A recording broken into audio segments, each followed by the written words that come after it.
আমাদেরকে কষ্ট দেওয়ার জন্য, আমাদের জীবনযাপনকে বন্ধ করে দেওয়ার জন্য শুধু একটা রেগুলেটর দরকার, যে এখানে একটু কারেন্টটা বন্ধ করে দেওয়া হবে, একটু গ্যাসটা বন্ধ করে দেওয়া হবে, এবং এটার দায় দায়িত্ব নিতে পারছে না। আমি গতকাল বলছিলাম একটা জায়গায় যে আসলে দেখেন, এত বড় একটা ক্রাইসিস, গ্যাসের যে ক্রাইসিস, এটাতে সরকার একটিও দায়িত্বশীল কৈফিয়ত না দিয়ে ক্রাইসিসটাকে জাস্ট সময়টা পার করে দিল।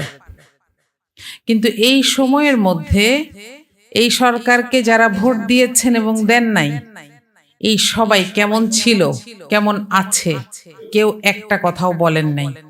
এটাতে আরেকটা সৌভাগ্য ছিল যে এখানে আসলে অধিবেশন চলছে না সংসদের, এ কারণে আমরাও যে খুব বেশি প্রশ্ন করতে পারবো, তাদেরকে দিয়ে কথা বলাতে পারবো, তাদের রেসপন্সগুলো আপনাদেরকে জানাতে পারবো, এই সুযোগটা আমরা পাইনি। এটাই হয় আসলে।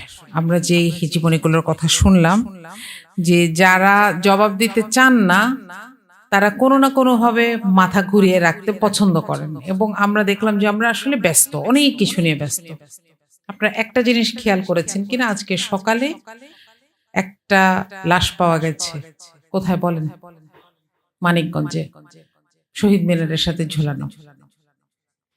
আমাদের বাংলাদেশটা আসলে এইটা। আমরা এটাকে রেখেও এখন অন্য কিছুতে ব্যস্ত। আমরা একজনের চোখ চলে যাচ্ছে, একজন শহীদ সালাউদ্দিন গতকাল একজন মারা গেছেন, তার জন্য ব্যস্ত নাই। আমরা এমন কিছু নিয়ে ব্যস্ত যেটা হচ্ছে চানাচুরের মতন, আমাদের খুব মুখরোচক কিছু খাদ্য দেয়, আমাদের কথা বলতে ভাল লাগে, মুখটা চালাতে ভাল লাগে, সেই জায়গায়। এখন এখানে সবাই যেটা বলেছেন, আমি একটু যেটুকু শিখেছি সেটুকু আপনাদের সামনে একটু বলি। প্রথমটা হচ্ছে ভারসাম্যপূর্ণ কূটনীতি এবং বাণিজ্য নীতি, অর্থাৎ কে আমার শত্রু, কে আমার বন্ধু, তার চাইতে বড় ব্যাপার হচ্ছে আমার কোথায় স্বার্থ, এটাকে ধরতে পারাটা জরুরি। দ্বিতীয়, আমাদের দেশের অর্থনৈতিক ভবিষ্যৎ হিসেবে বঙ্গোপসাগরকে দেখা দরকার। এটা শুধু একটা সাগর না, একটা একটা সমুদ্র না। আমাদের কাছে আমরা বাজেটে এটার অল্প একটু জায়গা দেখেছি, ব্লু ইকোনমি, কিন্তু এখানে এ পর্যন্ত কোনো কাজ শুরু হয়নি। ব্লু ইকোনমির জন্য কিছু প্রেফারেন্স রাখা হয়েছে। তৃতীয়ত, যেটা শুনেছি যে বাংলাদেশ ভৌগোলিকভাবে গুরুত্বপূর্ণ, এটা আমরা খুব খুব কমন জানি। এটার ব্র্যাকেটে একটা কথা থাকে, এটা হচ্ছে গরিবের বউ, তাই না? যে ভৌগোলিকভাবে গুরুত্বপূর্ণ মানে সবাই এখানে বেনিফিট খুঁজবে, কিন্তু এখানে কি রেখে গেল এটা খুঁজবে না। সুতরাং আমাদের একটা জিনিস বোঝা উচিত যে আমরা এখন থেকে নিজেদেরকে পরিচয় দেওয়া উচিত যে আমরা আঞ্চলিকভাবে অর্থনীতিতে গুরুত্বপূর্ণ ভূমিকা রাখবো। আমাদের পজিশনটা আমাদের বোঝা উচিত। আরেকটা জিনিস শিখেছি যে বিদেশ নীতি বা পররাষ্ট্রনীতির সাথে আমরা রাজনীতিকে, ইন্টারনাল রাজনীতিকে মিশাবো না। যদিও বারবার আমরা দেখেছি যে এই দেশের পররাষ্ট্রনীতি তখন মহিমান্বিত হয় যখন, বা তখন সফল হয়, তখন মর্যাদাপূর্ণ হয় যখন দেশের সাথে দেশের সম্পর্ক হয়। কিন্তু আমরা বারবার দেখেছি দেশের সাথে দলের সম্পর্ক হয়। আমি দীর্ঘদিন ধরে দেখছি, আমি এখন নিজেও রাজনীতিতে আসার কারণে আমাকেও প্রশ্ন করা হয়, আপনাদের দলের সাথে ভারতের সম্পর্ক কেমন? এটা একটা দেশের জন্য কতখানি অবমাননা করা। আপনারা যারা প্রশ্ন করেন, আপনাদেরও এটা বোঝা দরকার। কখনোই এই জায়গাটাকে অ্যাকনলেজ করবেন না অথবা স্বীকৃতি দেবেন না যে দলের সাথে দেশের সম্পর্ক থাকে। দলের সাথে দেশের সম্পর্ক থাকা উচিত না, বড় কথা হচ্ছে এটা। সম্পর্ক থাকবে দেশের সাথে দেশের, এবং সব দল ওই জায়গায় একটা জায়গায় থাকা উচিত। এটার যখনই এটার ব্যত্যয় ঘটে তখন কি হয় এটা আমরা দেখেছি, খুব বেশি দিন হয় নাই। তো এখানে আমি শুরুটা করেছিলাম যেটা নিয়ে, যে আসলে আমাদের কাছে ইম্পর্টেন্ট হচ্ছে আমাদের তরুণরা চাকরি পাচ্ছে, আমাদের কৃষক কি পাচ্ছে। আমরা যখন পররাষ্ট্রনীতির দিকে তাকাই তখন দেখি যে আমাদের আসলে কি কি জিনিস দরকার। এনার্জি সেফটি দরকার, ফুড সেফটি দরকার, বিনিয়োগে বৈচিত্র্য দরকার, এক আরএমজি দিয়ে আর কত, আমাদের চামড়া শিল্পকে নিয়ে এগিয়ে নিয়ে আসা দরকার, যেগুলোকে উদ্দেশ্যমূলকভাবে নষ্ট করে দেওয়া হয়েছে আমাদের সো কল্ড কল্যাণকামী প্রতিবেশীর কারণে। এই জায়গাগুলোকে আমাদের মনোযোগ দেওয়া উচিত, তাহলেই আমরা আধিপত্যবাদ বিরোধী কথা অন্তত বলতে পারছি, সেই জায়গাগুলোতে বলতে পারবো। আর আরেকটা জায়গায় আমি ব্যারিস্টার ফুয়াদের সাথে একমত যে এখানে ফিল্ডটা আসলে, পেরিফেরিটা আসলে অনেক বড়, স্কোপটা অনেক বড়।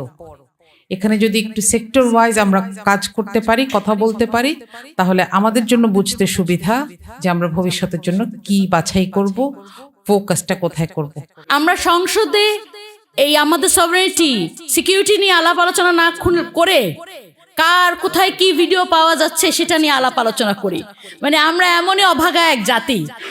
তো আমাদের শফিক ভাই মাত্র বলে গেলেন, আমাদের চিফ প্রসিকিউটর তাজ ইসলাম সাহেব বললেন সভারেনিটি কি জিনিস, যে আপনার ইন্টারনাল ম্যাটারকে, যে আমার ইকোনমিক, ফুড, ফরেন এই পলিসিগুলো কিভাবে হবে সেটা ঠিক করার সক্ষমতাটাই হলো আমার সভারেনিটি।